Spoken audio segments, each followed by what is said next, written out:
আসসালামু আলাইকুম। আজকের ভিডিওতে থাকছে স্পোর্টসের সর্বশেষ আপডেট। বাংলাদেশ ফুটবল জাতীয় দলের নতুন কোচ কে হচ্ছে এ নিয়ে ভক্তদের মধ্যে অনেক আলোচনা উত্তেজনা দেখা যাচ্ছে।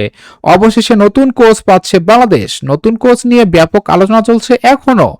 বাফুফের সভাপতি তাবিদ আওয়াল আগেই জানিয়েছিলেন রবিবারের মধ্যে হেড কোচ চূড়ান্ত করা হবে এবং 15 মে চুক্তিতে স্বাক্ষর হবে। তবে সর্বশেষ আপডেট অনুযায়ী বোঝা গিয়েছে রবিবার নয় 15 মে হেড কোচ চূড়ান্ত হবে এবং চুক্তিতে স্বাক্ষর হবে। প্রথমবারের মতো বাংলাদেশ ফুটবল জাতীয় দলের হেড কোচ হওয়ার দৌড়ে হাই প্রোফাইল আগ্রহ দেখিয়েছে।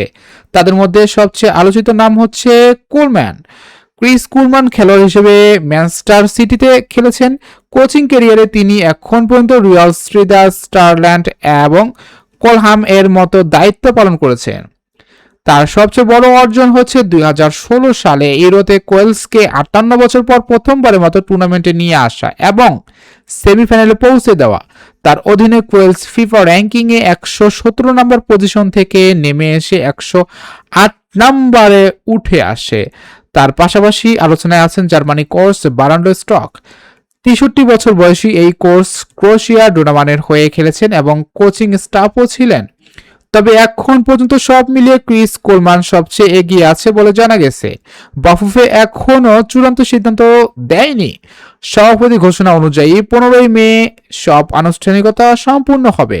শেষ পর্যন্ত কি বাংলাদেশের সিন্ডিকেট ভেঙে ক্রিস কোলমান হতে পারবে বাংলাদেশের জাতীয় দলের কোচ? অবশ্যই আপনাদের মতামত কমেন্ট করে জানাতে ভুলবেন না।